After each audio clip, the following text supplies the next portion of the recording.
Hello बच्चों, मेरा नाम है कुणाल और द कॉन्सेप्ट अड्डा में आप सभी का स्वागत है।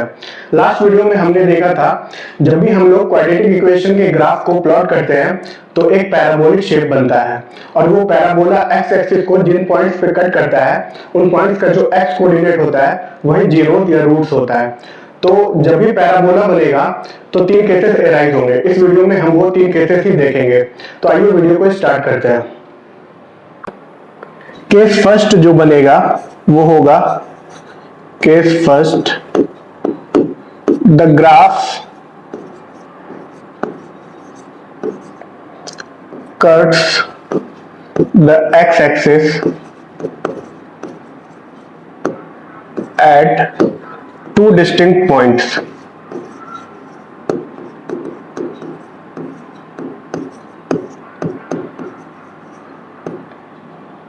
इस तरीके से एक्स एक्सिस को दो डिस्टिंक्ट पॉइंट्स पे कट कर रहा है ग्राफ, ठीक है। या फिर ये अपवर्ड पैराबोला है, डाउनवर्ड पैराबोला भी हो सकता है ऐसा। लेकिन यही है कि कंडीशन ये है कि एक्स एक्सिस को दो पॉइंट पे कट कर रहा हो, ठीक है। तो ये पॉइंट अगर मान लो ए है और ये ए डैश है और इसके कोऑर्डिनेट मान लो x1 है और ये x एक्सिस पे लाई कर रहा है तो y कोऑर्डिनेट 0 होगा, और ये मान लो x2 है और इसका भी y कोऑर्डिनेट 0 है, ठीक है। तो इसके दो रूट्स होंगे, रूट्स जो होंगे टू डिस्टिंक्ट रूट्स होंगे,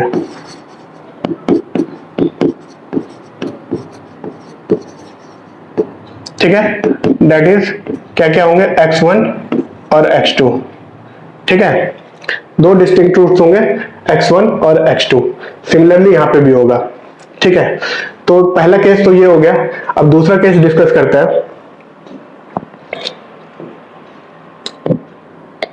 केस 2 हो सकता है the graph curves the x axis at exactly one point.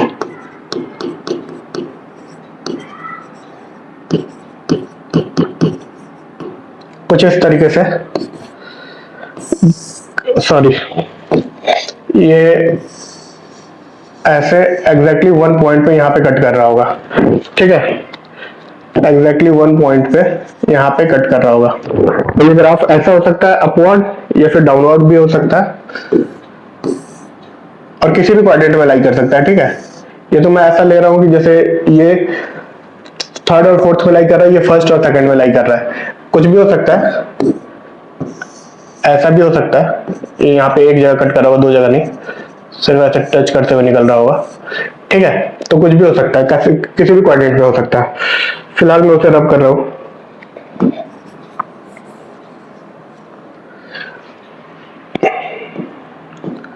तो यहां पे मान लो ए पॉइंट पे कट कर रहा है और ये पॉइंट है x1 0, तो इसके वन रूट होंगे, दैट इज x1, ठीक है। या फिर वन रूट होंगे तुम कह सकते हो, या कह सकते हो कि दो इक्वल रूट्स होंगे, टू इक्वल या कोइंसिडेंट रूट।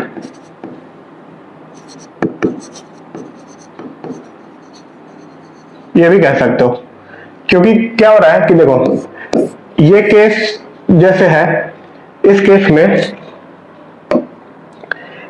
दो रूट से, अब अगर मैं इसको उठाऊं और ऐसे ऐसे ऊपर करता जाऊं तो देखो ये जो पॉइंट्स था ए और ए डैश पॉइंट्स था, यहाँ पे मैं लिख देता हूं। जैसे यहाँ पे ये दो पॉइंट्स था ना, यहाँ पे ए पॉइंट था और ये ए डैश पॉइंट था। ये दोनों पॉइंट एक्चुअल में क्या होगा, जब इसको ऊपर करूंगा मैं ऐसे, तो ए देखो ये पॉइंट ए यहाँ आ गया, ए डैश यहाँ पे आ गया, ए यहाँ आ गया, ए डैश यहाँ पे आ गया, और ऊपर करूंगा तो वो ए और ए डैश पॉइंट जो है वो कोइंसाइड कर जाएगा, ठीक है। कोइंसिडेंट पॉइंट्स कहलाएगा, एक दूसरे के ऊपर लाई कर जाएगा, ठीक है। तो ऐसे केस में इसलिए इसको टू इक्वल या कोइंसिडेंट रूट्स भी बोल सकते हैं, या सिंपली वन रूट्स बोल लो, ठीक है। अब थर्ड केस देखते हैं।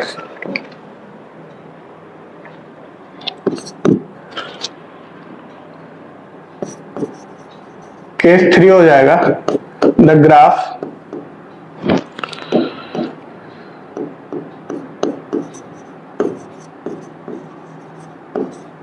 does not cut the x-axis at any point, किसी भी पॉइंट पे कट ही ना करे। ठीक है, जैसे ऊपर हो या ऐसे एक्स एक्सिस के नीचे हो, तो एक्स एक्सिस को कट ही नहीं कर रहा है किसी भी पॉइंट पे, तो इसमें इस कंडीशन में नो जीरोज होते हैं। ठीक है, कोई भी जीरोज ही नहीं होंगे, कोई भी रूट्स ही नहीं होगा। तो तीनों केस में हमने क्या देखा, या तो नो जीरोज होंगे, या फिर एक जीरो होंगे, या दो इक्वल रूट्स कह लो उसी को, या फिर दो डिस्टिंक्ट रूट्स होंगे। तो इससे पता चलता है कि एक लाइन लिख रहा हूं मैं यहां पे, अगले स्लाइड पे लिखता हूं, a polynomial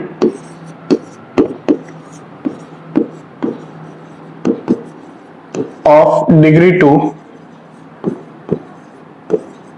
has at most 2 zeros। कोई पॉलिनोमियल है जिसकी डिग्री 2 है मान लो, तो उसके एटमोस्ट 2 जीरोस हो सकते हैं। ठीक है, एटमोस्ट कह रहा हूं मैं, एग्जैक्टली नहीं कह रहा, एटमोस्ट कह रहा है। एटमोस्ट का मतलब ज्यादा से ज्यादा 2 जीरो हो सकते हैं, यानी नंबर ऑफ जीरोस या तो जीरो ही होंगे, नहीं होगा, या फिर एक रूट होगा या 2 रूट होगा। एटमोस्ट का मतलब ये हुआ।